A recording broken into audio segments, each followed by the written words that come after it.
ओम शांति, ओम शांति, ओम शांति। आज परमपिता के दरबार में आदरणीय दीदी, शैलेश भाई, भंडारी जी, सब मान्यवर उपस्थित गण मंच पे और आप सभी साधक से मिलके बहुत खुशी होती है। श्रावण मास का आरंभ इससे और सुंदर नहीं हो सकता था। और मेरा पोखरा भी मैं 3-4 दिन में रहने वाला हूँ। अभी मैं वापस इंडिया मेरे घर जाऊँगा, तो पोखरा की विदाई भी इतनी सुंदर नहीं हो सकती थी इस अवसर के बिना।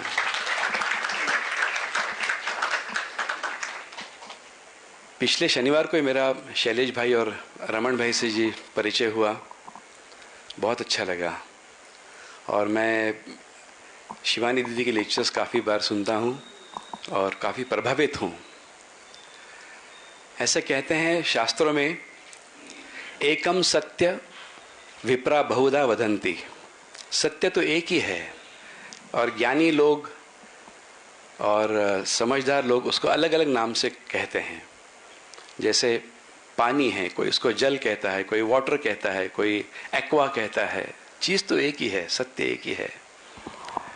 और हर एक अपनी अपनी क्षमता से वो सत्य जानने की कोशिश करता है। मानवीय जीवन का लक्ष्य क्या है? ये आम आदमी तो समझता है कि पैसे कमाना, नाम कमाना, प्रतिष्ठा कमाना, गाड़ी बंगला एट्सेट्रा एट्सेट्रा। लेकिन ये सब चीज़ों में जब वो आनंद ढूंढता है तो उसे आनंद प्राप्त होता ही है, ऐसा बताया नहीं जा सकता है। आनंद तो अंदर है, भीतर है। हम उसको वस्तुओं में ढूंढते हैं, व्यक्तियों में ढूंढते हैं, स्थानों में ढूंढते हैं। हमको लगता है कि हम वहाँ कहीं छुट्टी मनाए जाएं तो हमको आनंद मिलेगा। अभी घर में हम स्वस्थ हैं, सब खाना पीना ठीक ठाक मिलता है। ट्रैकिंग को जाते हैं लोग, युवा लोग, उनको लगता है आनंद मिलेगा। वहाँ तो बहुत कंडीशंस है वेरी हार्श देयर। खाना पीना ठीक से नहीं मिलता है, रास्ता ठीक नहीं है, मौसम ठीक नहीं है, लेकिन वहाँ आनंद ढूंढने के लिए जाते हैं। हम हमारे संबंधों में आनंद ढूंढना चाहते हैं, पति पत्नी, माँ बेटा, चाचा चाची, मित्र परिवार। लेकिन ये सब आनंद बहुत क्षणिक आनंद है। जो चिरंतन टिकने वाला आनंद है, सबसे सर्वोच्च जो आनंद है, वो भीतर है। लेकिन हम जान नहीं पाते हैं। हम ये माया की वजह से पूरा भ्रमित हो जाते हैं।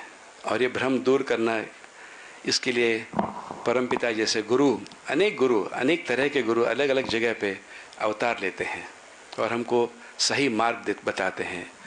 तो मनुष्य का जीवन का लक्ष्य ईश्वर की प्राप्ति है। यह तो परमोच्च लक्ष्य है और उसी में आनंद है, उसी में सुख है। ये कैसे किया जाता है? ये त्याग और सेवा के बगैर ये प्राप्त नहीं होता है। हम हमारी पहचान ठीक से नहीं कर पाते, बहुत सीमित पहचाने हैं। हम समझते हैं कि हम मानव हैं। मैं बोले तो मैं ये शरीर हूँ, मैं ये मन हूँ। लेकिन नहीं, ये शरीर तो बदलता रहता है। आप फोटो देखिए, आपके बचपन के फोटो, युवावस्था के फोटो, वृद्धावस्था के फोटो, और शरीर को भी त्यागना पड़ता है। शरीर में बदल होता है। मेरे मन भी कभी दुखी रहता है, कभी सुखी रहता है। तो मन भी चंचल है, बुद्धि भी चंचल है। कुछ चीज़ें समझ में आती है, कुछ चीज़ें समझ में नहीं आती है। तो ये शाश्वत क्या है? आदमी, कोई भी समझदार आदमी सोचता है कि ये सब सत्य है क्या? ये टिकने वाला है क्या? मैं कौन हूँ, ईश्वर कौन है, और ये जगत क्या है, और ये सब का संबंध क्या है? और ये सब आपको ज्ञान से मिलेगा। स्वामी विवेकानंद बोलते हैं, आपको सबको परिचित है, स्वामी विवेकानंद विश्वमानव है। वो कोई एक शहर के, एक प्रांत के, एक देश के नहीं है। वो युगाचार्य हैं, विश्वमानव हैं। He says each soul is potentially divine. The goal is to manifest this divinity within. अपने जीवन में ये जानना, ये हमारा लक्ष्य है। हर एक आत्मा, हर एक जीव पवित्र आत्मा है। Each soul is potentially divine. The goal is to manifest this divinity within. Do this by controlling nature outside and inside. बाहर की प्रकृति पे विजय प्राप्त करके, और अंदर की प्रकृति बहुत मुश्किल है। हमारे जो षड्विकार हैं, काम, क्रोध, मोह, मद, मत्सर, उन पे विजय पाना बहुत मुश्किल है।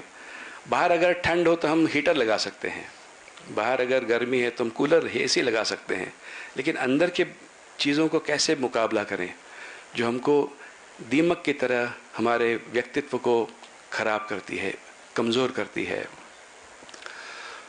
Do this by worship, work, meditation or knowledge, by one or two or all of these and be free। तो ये दिव्यत्व जो है आत्मा का, उसको उसका साक्षात्कार हम कैसे करें? हम कर्म से कर सकते हैं, ज्ञान से कर सकते हैं, भक्ति से कर सकते हैं, ध्यान से कर सकते हैं। अलग अलग व्यक्ति एक ही तरह के नहीं होते हैं। 40 नंबर का शर्ट सब पुरुषों को नहीं आएगा, किसी को 32 का आएगा, किसी को 46 का आएगा। तो भगवत गीता में भगवान कृष्ण ने सबके लिए संदेश दिया है। उनको मालूम है कि मन अलग अलग तरह के होते हैं, उनके संस्कार अलग रहते हैं। तो किसी को काम करने की बहुत ऊर्जा रहती है, तो उनके लिए कर्मयोग है।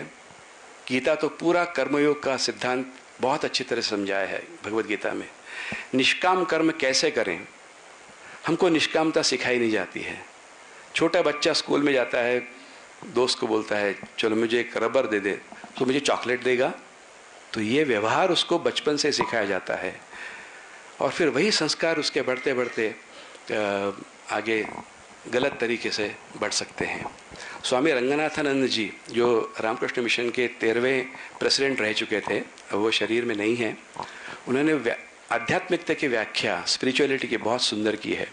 He says spirituality is when I close my eyes, I realize the deep peace within, and when I open them, I say, what can I do for you?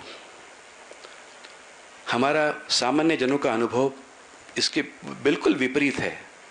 हम जब आंखें बंद करते हैं तो नाना तरह की अशांति उमड़ उमड़ के मन में आती है, और जब आंखें खोलते हैं तो हम सोचते हैं कि आपसे हमको क्या प्राप्त होगा। तो that is the test of spirituality. तो ये निष्काम कर्म करो, भक्ति भी निष्काम करो। आप आपके माँ को मिलने जाते हैं तो कोई अपेक्षा नहीं रखते हैं, आपके परम पिता को मिलते हैं तो कोई अपेक्षा नहीं रखते हैं, बस मिलने की इच्छा है।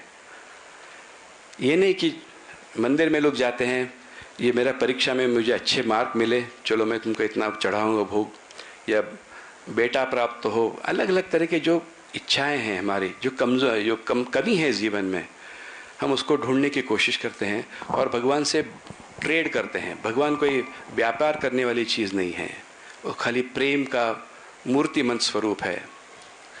फिर मन की अशांति जब रहती है, हमारे दुख का कारण है मन की अशांति। हम जागृत अवस्था में कभी भी मन शांत नहीं रहता है, कोई न कोई विचार आना जाना, आगे पीछे, वो क्या बोला, इसने क्यों ऐसा बर्ताव किया, ब्ला ब्ला ब्ला चलते रहता है। तो मन अशांत होने की वजह से शांति का अनुभव नहीं होता है। अगर आप कोई तालाब है और नीचे कोई कीमती चीज़ है, अच्छी चीज़ है, वो देखना चाहते हैं, अगर वो पानी गंदा है तो आपको नहीं दिखेगी। अगर पानी साफ है लेकिन खलबली है पानी में, फिर भी आपको नहीं दिखेगी। वो पानी शुद्ध होना चाहिए और शांत होना चाहिए। तो मन में जो आनंद है वो अगर वो देखना है तो मन को पवित्र होना चाहिए और शांत होना चाहिए। हमारे कर्मों से हम अच्छे ढंग से कर्मयोग अगर करें तो मन पवित्र हो जाता है, उससे परमात्मा की प्राप्ति नहीं होती है। आपका मन तैयार होता है परमात्मा तत्व ग्रहण करने के लिए, और उपासना से, ध्यान धारणा से मन शांत हो जाता है। फिर आपको थोड़ा सा प्रकाश दिखने लगता है, और ज्ञान जो है वो सबसे सर्वोच्च बताया है। शंकराचार्य जी ने भी उसका बार बार अद्वैतवाद में ये किया है उसका। तो ये चारों मार्ग से जो अपना मार्ग चाहते हैं, इससे आप प्राप्त कर लो। This is all religion. Religion is realization. Temples, churches, books, sigma, idols, they are all secondary. ये सब गौण हैं लेकिन आवश्यक हैं। तो संक्षेप में मैं विचार व्यक्त किया। मैं बहुत आभारी हूँ कि दीदी और आप सब लोगों ने मुझे आमंत्रित किया सस्नेह और मेरा सम्मान किया। मैं बहुत भाग्यशाली समझता हूँ। बहुत बहुत ढेर धन्यवाद।